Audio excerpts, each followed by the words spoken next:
Que bom falar com todos vocês, meus queridos amigos. O sábado chegou, fim de semana, Dona Maria, e aí, beleza?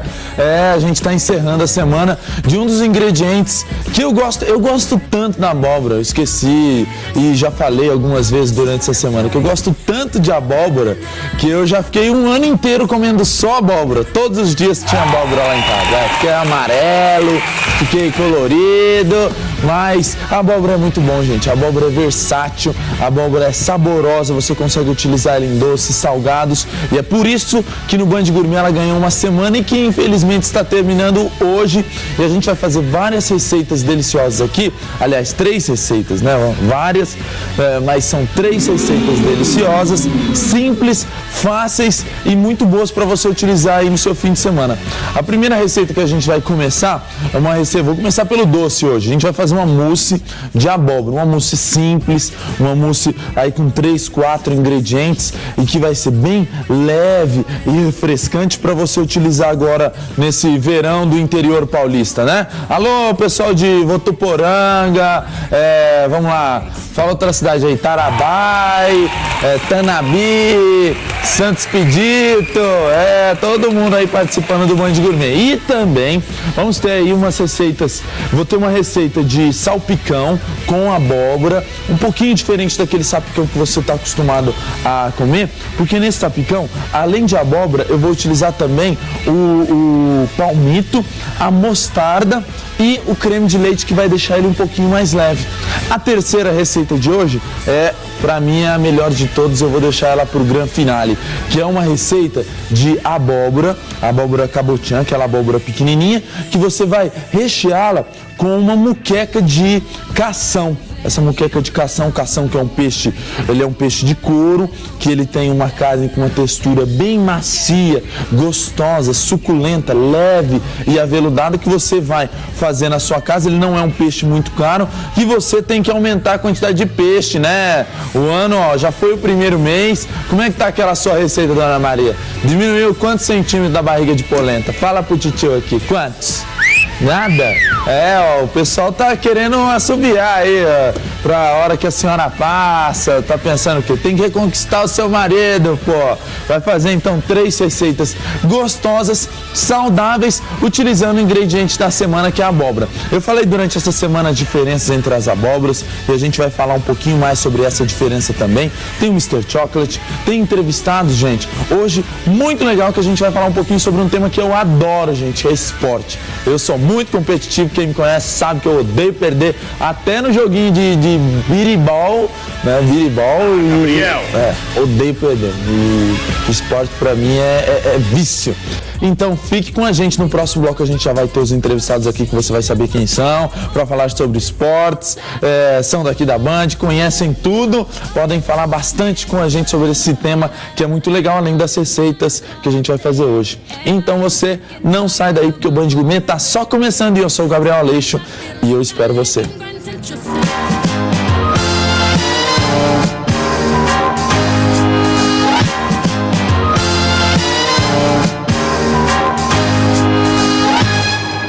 De volta com o programa mais gostoso do interior paulista, e agora a receita da mousse aí de abóbora, pra gente começar, pra dar o incentivo aqui pra vocês. Vamos lá, receita. Mousse de abóbora: uma lata de leite condensado, uma lata de creme de leite, uma xícara de abóbora cozida, uns 2 ou 3 cravinhos, uma xícara de chantilly, pedaços de chocolate ao leite. Então não tem como ficar ruim, vocês já viram que tem leite condensado, creme de leite, chocolate, meu querido, isso aqui não tem como ficar ruim. Pode até colocar uns pedacinhos de pedra, brincadeira. E o negócio é o seguinte, gente, todo sábado a gente tem entrevistados, e hoje a gente tem 2 entrevistados muito legais para falar sobre um tema que eu acho que é um dos que eu mais vou gostar aqui do Band Gourmet, que é o esporte. Eu converso hoje com a Débora Nigro e também com o Fabiano Leamos, que são apresentadores do programa de esportes da Bandeirante, todos os sábados às 7h30. 6h50. 6h50 da noite, tá aí. 6h50 da tarde ou noite, depende do horário que a gente tiver. E vamos falar um pouquinho sobre esporte, sobre futebol, que todo mundo quer saber, e também sobre os outros esportes aí, olímpicos, Paralimpíadas. Vamos falar um pouquinho sobre tudo aqui no Band Gourmet, beleza? Então vamos começar com a receita. A gente vai colocar o creme de leite e o leite condensado para cozinhar junto com a abóbora aqui. Eu já vou começar conversando com vocês, perguntando sobre o futebol. Eu queria que vocês fizessem um resumo de 2011 em pouco tempo e falassem dos planos para 2012, as contratações, como é que tá aí o mercado da Série A, né? Porque agora meu time tá na Série A, eu vou falar de Série A porque minha Ponte Preta, né? Eu como torcedor da Ponte. Nossa, Vocês sabiam que eu torço pra Ponte Preta? Sabia? Eu achava que ninguém sabia. Mas eu torço pra Ponte Preta, eu como torcedor da Ponte Preta, agora torço pela Série A, né? Podemos falar sobre os vice-campeões, quem que vai ser aí? Quem que vai brigar?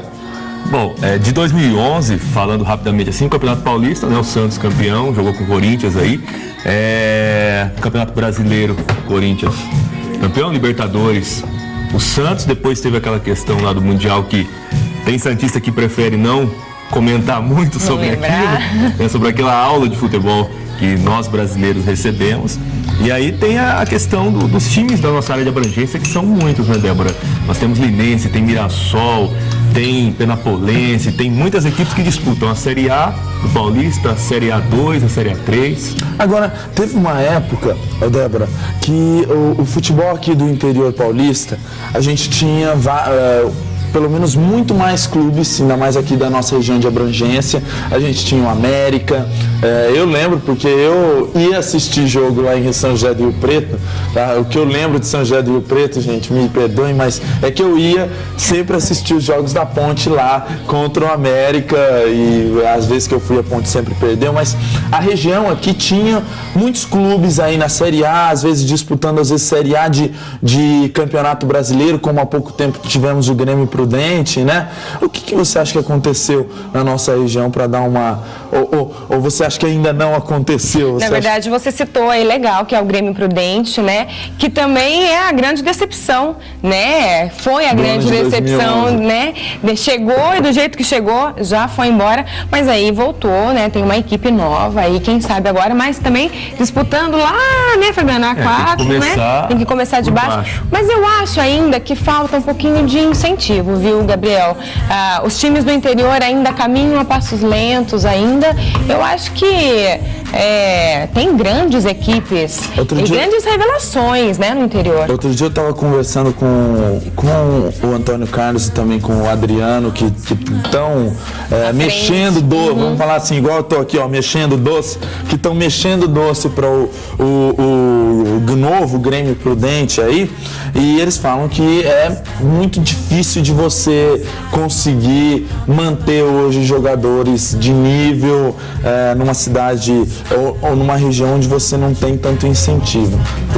Seria esse o caso? É que demanda mais dinheiro, demanda mais verbas. Hoje o futebol no passado era diferente. No passado era... antes você tinha o Noroeste. O Noroeste era um clube assim, de altíssimo nível. Prudente, a Prudentina daqui de Prudente, que subiu na década de passada. O que acontece é o seguinte: hoje o futebol é movido a dinheiro.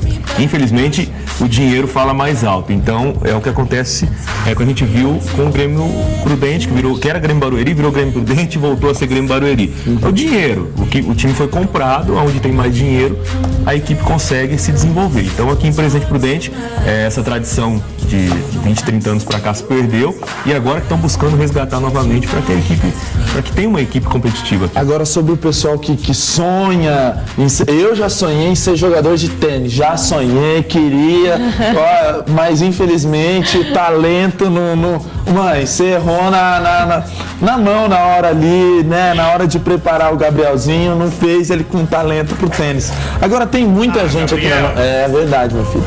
Tem muita gente aqui na nossa região que tem talento, às vezes, para um futebol. E agora, como que anda essa parte juvenil na nossa região? né? Incentivos tem essa um Copa monte. São Paulo que teve, o que vocês podem ver sobre os clubes da nossa região nessa Copa São Paulo e às vezes nessa parte juvenil? Eu acho que as categorias de base hoje, elas formam atletas muito bons, né? Muito bons mesmo. Acredito que seja isso, né?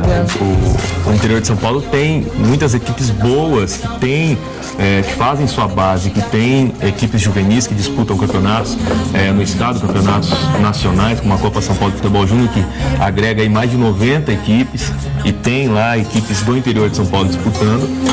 Só que o que acontece assim, é muita gente querendo ser jogador de futebol, tem muita criança que sonha e vocês é muito que fazem difícil. reportagem, agora perguntando pros jornalistas, vocês que estão aí vendo o esporte na nossa região de uma maneira diferente do que talvez aí qualquer pessoa dentro até mesmo do jornalismo, porque vocês têm uma visão geral de toda a nossa região e isso é muito difícil. O que vocês veem nessa parte juvenil? Vocês veem que tem realmente muitos talentos aqui? Eu acho que sim. Você estava dando um exemplo do tênis. Em Presidente Prudente mesmo tem uma escolinha de tênis que é especializada em crianças de 4 até 13, 14, 15 anos. E muita gente não sabe, entendeu? É para crianças carentes de qualquer... né? Então aquele incentivo para a criança ter acesso ao tênis, que na verdade talvez essa criança nunca possa ter, né? Porque é um esporte, a gente diz, mais elitizado, né? Mais caro, né? Mais caro. Mas essa escolinha é totalmente de graça aqui na cidade. Então, é um projeto bacana que existe. Acho que deve ter em várias cidades do interior, isso, entendeu? Então, o incentivo a gente sabe que tem, né? Mas também eu acho que precisa aí de uma força de vontade, né? A cidade precisa ajudar também, né, a divulgar isso como um todo, os meios, né, precisam divulgar. E vocês acham, agora a gente está em ano eleitoral e o negócio deve estar apertando, mas eu queria saber de vocês como que anda o investimento, principalmente em base de jogadores, sejam eles de futebol, de tênis de mesa, de ginástica, no esporte geral, como que vocês acham que anda a nossa região de abrangência? Vamos tirar aí como exemplo o que aconteceu nos Jogos Abertos. Vocês acham que você acha que o investimento está tendo, que ele precisa melhorar? Como que vocês veem isso? De uma maneira imparcial, gente. Eu quero um negócio sem papas na língua, hein, galera? O investimento ele existe, só que ele é pouco. Ele ainda é pouco. O investimento para o esporte no país, acho que em toda a região, tem algumas regiões que é um pouco melhor, outras mais defasado, mas ele existe, mas é pouco. Falta ainda muita coisa, né, para você ver. A gente vai falar com relação a talentos olímpicos, a Olimpíadas. O Brasil vem crescendo no decorrer das edições, só que ainda falta muito. Você pega um atleta como César Cielo, você pega atletas que já são consagrados, eles têm apoio, eles conseguem viver disso aí, viver do esporte. Mas agora, quem não tem essa referência, essa exposição toda, às vezes não consegue um patrocínio para fazer uma viagem de avião para chegar até a competição. Então é muito o interior traz um pouco isso, né? No interior ainda é mais difícil. No interior, né? No PAN agora de 2011, nós tivemos referências, pessoas daqui da região e às vezes o pessoal daqui nem sabe. Não sabe. A pessoa anda na rua, ninguém conhece. A gente vai falar um pouquinho sobre o Brasil Olímpico no próximo bloco. Mas olha só, gente, deixa eu explicar aqui a receita, porque aqui a gente, ainda mais quando fala de esporte, eu falei que eu sou competitivo. Dona Maria, eu odeio perder até no jogo. Se botar eu pra jogar com o teu marido, jogo de dado e jogo de dominó, eu não vou querer perder, eu não gosto. Ó, gente, aqui eu coloquei então leite condensado, creme de leite na panela na proporção de 2, na proporção de 1 para 1, essa aqui é um pouquinho diferente.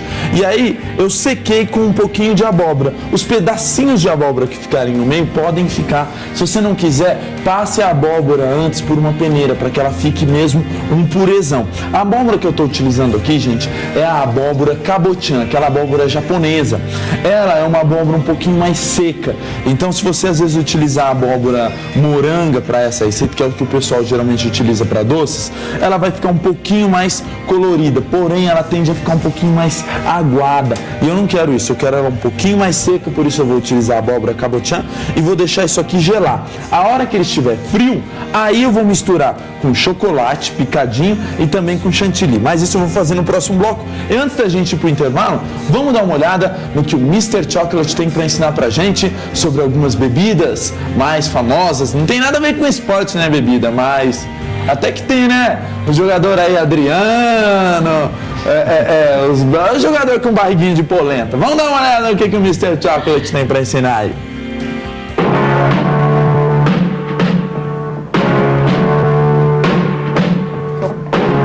Olá, rapaziada, como é que vai? Tudo bem? Além de mais lindo que nunca, o Mr. Chocolate aqui está muito mais forte para falarmos desta maravilha escocesa. Segundo a legislação, o uísque deve ter no mínimo 34% de teor alcoólico e sua coloração acontece devido ao envelhecimento em barris de madeira que garantem à bebida também seus aromas mais deliciosos. Existem, segundo a lei de pureza escocesa, 4 tipos de uísque. O primeiro deles é o Single Malt, com registros históricos que datam de 1494. Nossa, que velhote! Um destilado exclusivo de cevada é o tipo mais raro e caro de uísque. Existem 87 destilarias desse tipo em toda a Escócia e cada uma faz um produto diferente. O Single Malt deve ser tomado puro e sem gelo. E também em copos pequenos. É aconselhado para pessoas bem brutas como eu. O segundo tipo de Scotch é o Veit. Ele é uma mescla de 2 ou mais tipos de barris de single malts. Antigamente era chamado de puro malte, mas teve seu nome modificado para não confundir os consumidores chechelhetos. O Veit deve ser apreciado da mesma forma que o single malt, ou seja, também é para brutos. O terceiro tipo é o grain whisky, destilado de grãos, principalmente do trigo, do milho e do centeio. É a produção industrial mais simples e barata e foi desenvolvida em 1853 pela destilaria Ushers, a pedido de clientes ingleses. O grain pode ser tomado em copos de qualquer tamanho, com ou sem gelo. Deixa eu dar uma olhadinha aqui no meu beijo. Que delícia. O quarto estilo é o Blended, o mais popular de todos os Scotch. Com certeza você já deve ter tomado um porre com esse na sua vida. Ele nasce da mistura de grains e single malts. Normalmente possui na sua composição cerca de 40 whiskies diferentes. É uma mistureira só. O Blended Standard não tem indicação de idade, mas a bebida só pode ter a denominação de Scotch Whisky se envelhecer por no mínimo 3 anos em um barril. Hoje, mais de 80% do uísque consumido no mundo é do tipo Standard.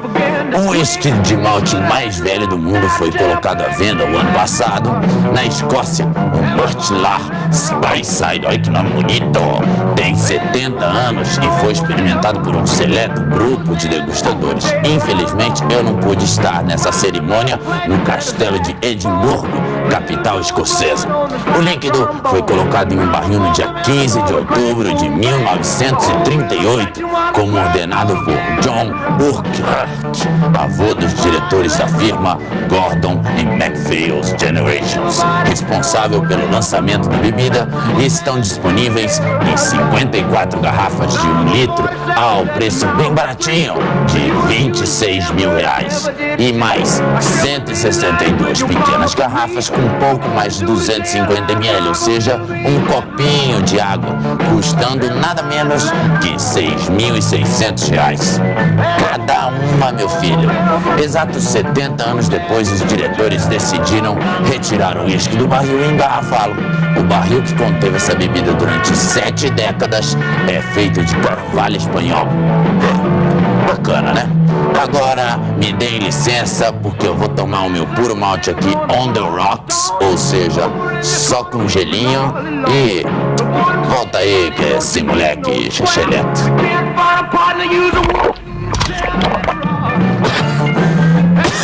Preciso parar de beber.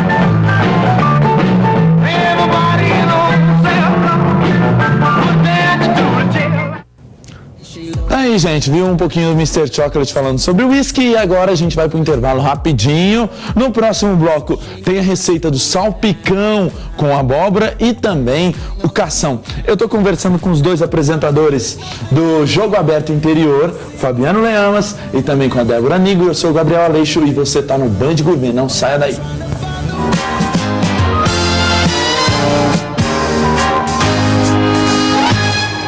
Meu amigo Stallone, tem aí ela preparada? Tem? Então roda aí, senta o dedo aí. Aí, receita de sal. Pode botar a música aqui que é o mesmo preço. Uma abóbora cabotiã, uma cebola, azeitonas, uma xícara de chá de frango cozido. Aê, cotonete! 3 dentes de alho, saquê, uma xícara de maionese, meia xícara de creme de leite caixinha mesmo, cebolinha, uma colher de sopa de mostarda e azeite Liane, beleza? Olha só, gente, vamos começar fritando a cebola e o alho. E Débora, você produziu um VTzinho pra gente começar agora esse segundo bloco falando sobre Brasil Olímpico. Na verdade, esse VT é do ano passado, né? Uhum. Eu estive com a Laís Souza, ela que veio aqui em Prudente falar um pouquinho, né, do esporte dela, e a gente vai passar um trechinho do VT para vocês. Então, já chamou. Roda aí. Com 22 anos, ela tem grandes perspectivas na carreira e faz tudo com muita dedicação.